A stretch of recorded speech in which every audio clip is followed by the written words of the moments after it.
hasieran izan zen ezin ulertu ura zertzan. Izan ere, etzan ohiko kulturetxe bat, etzan arte galeria bat, etzan auditorium bat, ezta ere antzoki bat, baina hori danetatik zerbait bazeuken, ezta? Eta gaina ura zen artista batzuk kabie, han eskultura egiten zuten, pintura, bideoak, eta gainera antolatzen zituzten olako ekintza batzuk oso ausartak, berritzaileek, disiplina ezberdinetako artistak batuz, eta orduan hori esan dudana ezin ulertu ondo, ezta? Pago arte izan daiteke pago, izan daiteke arte. Edo bizu eitzen arteko elkarte.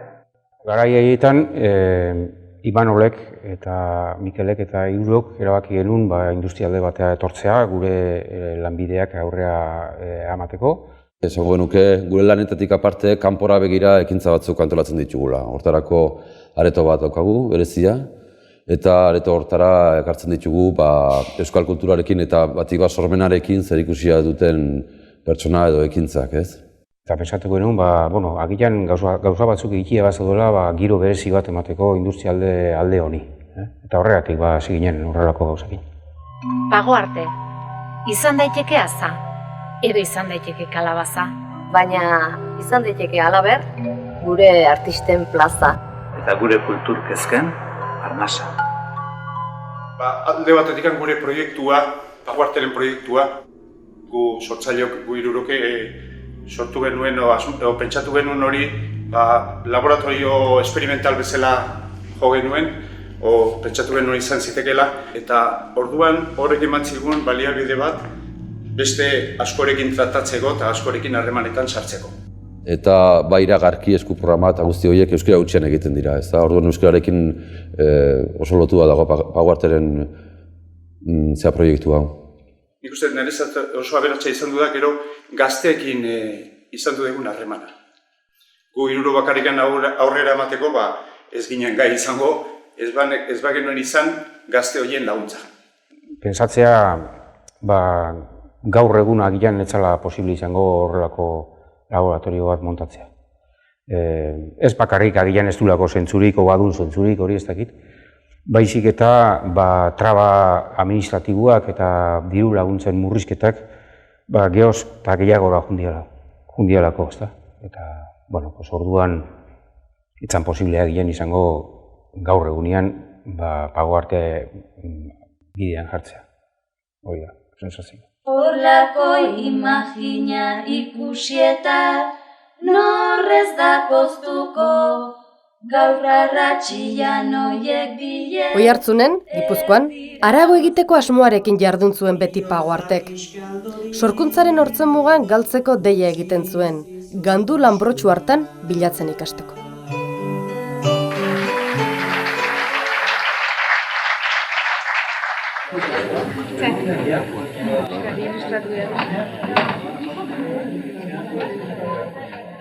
Pago Arte, izan daiteke zisne edo izan daiteke ate.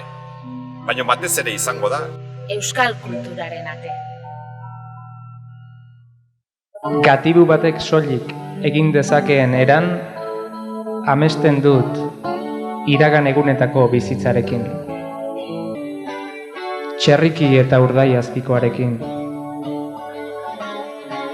Saltxitxo egunak haiek, arroz esnezkoak, legatza saltxan.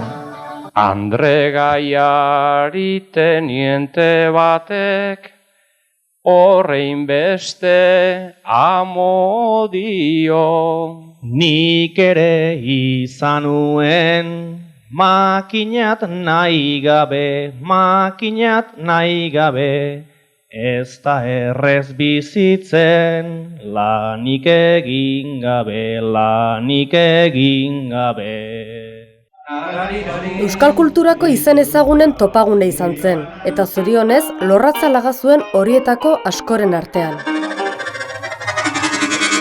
Eta artista eta publikoaren artean sortzen da olako lotura lotura sakon eta fin bat, eta lekua eta okasionia bere grazia maiten du. Nik uste dut, Oiartzunen Pagoarten elkarte hau talde hau sortu zala, oso gauza politak egin zirela, bai irudizkoak, bai hortzezkoak, kontzertuak, poesia errezitazioak, bertsolari saio bereziak, musika kontzertuak, eta oso polita izan dela zera. Ibilbide hori eta egitasmo oso interesantia. Hori Pagoartekoa, eta beretan, kanpoan norbaitik kontatu, eta zein indarra, horrako duela eta oaindikan. Ni behintzat beti gordatuko dut Pagoarte, Euskal Herrian urte batzuetan gertatu zen mirari txiki handi bat bezala. Pagoarteko espiritua degularik lagun, Euskal kultura landu deza. Oroitzapen sakonak laga ditu Pagoarteren jardunak, berehalakoan ahaztuko ez direnak. Bat aukeratu beharko banu, zaila dana. Aukeratuko nuke behar bada Zumeta Gernika margotzen ari zenean, eta bere errotara joan gineneko atxalde uratu gogoratzen ez da nortzu geunden argiako kazetari batzuk, Antxon gogoratzen dut. Hautan talde bat eta nizako atxalde hori behar badare lan asko gustatzen zitzaidalako, baina alako magia oroitzapen badaukat horren inguruan.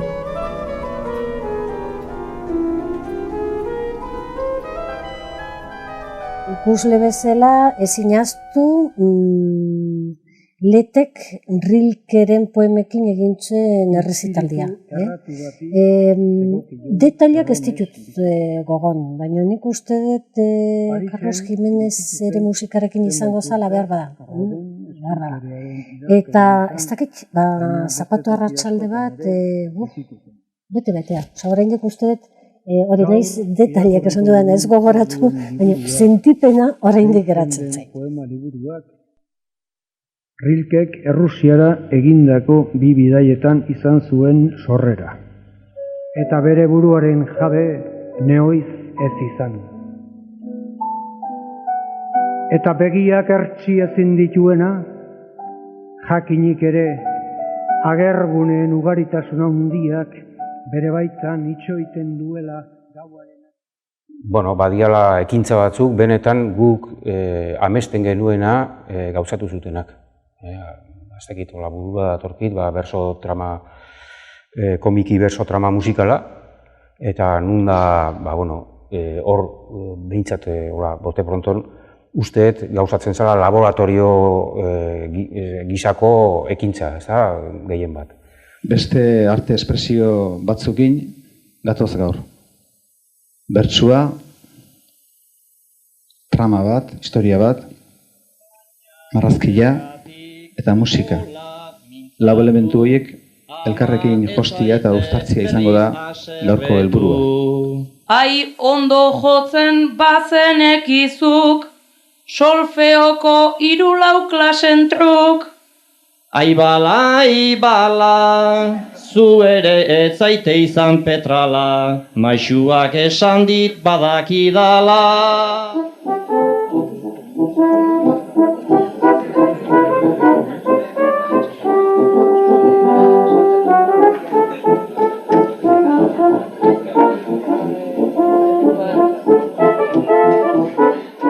Diversioa. Benetan diversioa izan zen. Eta hor, konprobatu nuen, zenbateraino balio den, disiplina ezberdinetako artistak biltze horrek, ezta? Eta nola, zerbait berria sortzen den hori suma horren bidez. Eta asko goratzen ditut gure arteko bazkari bileraiek. Besteak, gauza asko pasa ziren da hundia, baina nahi dut azken finean lagun talde bat ginen, eta, bilera bazkari horiek oso mundialak ziren. Azozte eskuiak egin kontrolatuko zutela. Nik gutu ezkarrak egin. Eskuia, beste arraizta bat, 2, 3, ja! Ja, oso. Esperimentaziora bultzatzen ziren ikusleak artistekin batera. Diziplinen arteko mugak gainditzea zen helburua, eta publiko eta artisten artekoak ere amiltzen joatea. Kare bako jaba! Kare bako jaba! Atak jatzen! Kare bako jaba hau eman etxea! Kare bako jaba eman etxea! Kare bako jaba eman etxea! Kare bako jaba eman etxea! Artista plastikoen jarduna izan zen Pagoarteren zutoinetako bat. Hasi berriei abiatzeko bultzada eman zitzaien, eta ibilbideko luzeko artistei erakusleku kutxun bat.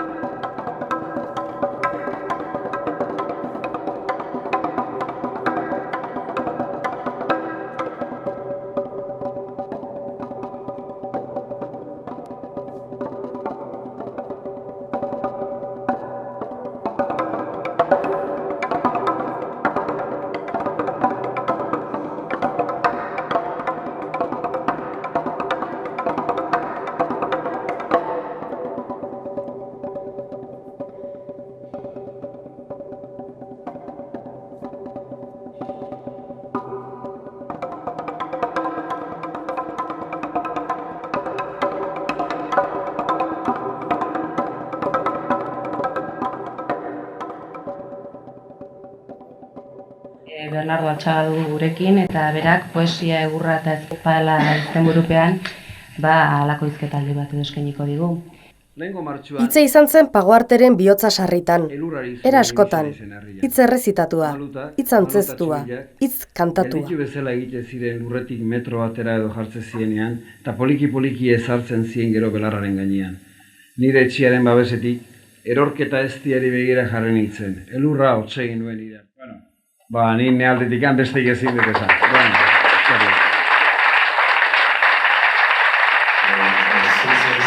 Jotzen dut estilo, nasketa bat,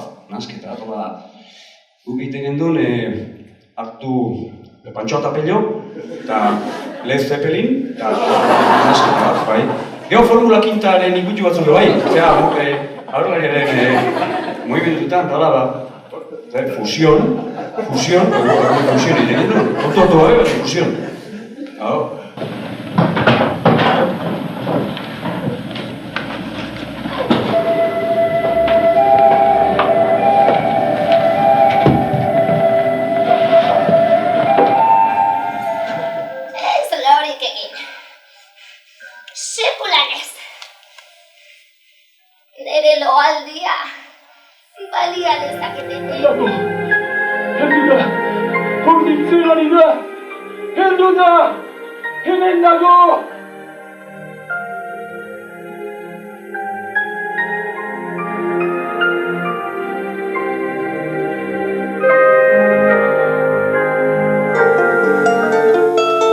Gaizkiuzu fandak marihuanaren kearekin.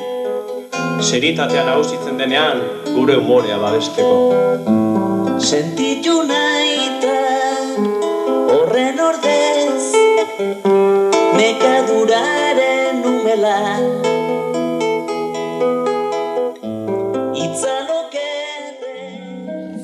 Musika izan zen zalantza izpiri gabe elkartearen hatsa. Musikaren aldaera askori egin zitzaien leku, maiz esperimentaziorako asmoz.